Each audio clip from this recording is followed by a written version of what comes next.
ಇದೇ ಜಗತ್ತು. ಎಲ್ಲರೂ ಅವರವರ ಪರಿಸ್ಥಿತಿಗೆ ತಕ್ಕಂತೆ ಮಾತನಾಡುತ್ತಾರೆಯೇ ಹೊರತು ಯಾರು ನಮ್ಮ ಜಾಗದಲ್ಲಿ ನಿಂತು ನಮ್ಮ ಪರಿಸ್ಥಿತಿಯನ್ನು ಯೋಚಿಸುವುದಿಲ್ಲ.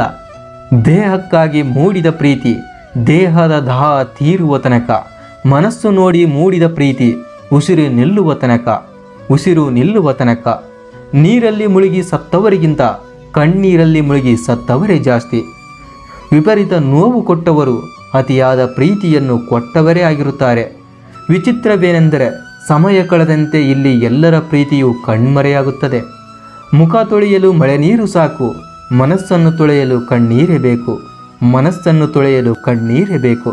ಪ್ರೀತಿ ಇಲ್ಲದ ಮೇಲೆ ಹೂ ಅರಳಿದರೇನು, ತಾರೆಗಳು ಮಿನುಗಿದರೇನು, ಗಾಳಿ ಕಂಪು ಸೂಸಿದರೇನು, ಎಲ್ಲವೂ ಸಂತೆಯಲ್ಲಿನ ಪಿಸುಮಾತಂತೆ, ಬರಡು ಭೂಮಿಯಂತೆ. ಪ್ರೀತಿನೇ ಆಗಲಿ ಗೆಳೆತನವೇ ಆಗಲಿ ಹಣೆಯಲ್ಲಿ ಬರೆದಿರಬೇಕು. ಒತ್ತಾಯದಿಂದ ಯಾರೂ ನಮ್ಮವರಾಗುವುದಿಲ್ಲ. ಕಣ್ಣೀರು ಇರಲಿ, ಆದರೆ ಅದು ಯೋಗ್ಯರಾದವರಿಗಾಗಿ ಮಾತ್ರ ಹರಿಯಲಿ. ಜಗತ್ತು ನಿಮಗೆ ದಯ ತೋರಿಸಲಿ ಅಥವಾ ಬಿಡಲಿ, ನಿಮ್ಮ ಸ್ವಂತ ಆಲೋಚನೆಗಳು ಮತ್ತು ಆತ್ಮವಿಶ್ವಾಸ ಸದಾ ನಿಮ್ಮ ಜೊತೆಯಾಗಿರಲಿ. ಮನುಷ್ಯ ಎಷ್ಟೇ ಪಂಡಿತನಾದರೂ ಹುಟ್ಟುವ ಮುನ್ನ ಯಾರು ಎರುವರು ಮತ್ತು ಸತ್ತ ನಂತರ ಯಾರು ಬರುವರು ಎಂದು ತಿಳಿಯದು.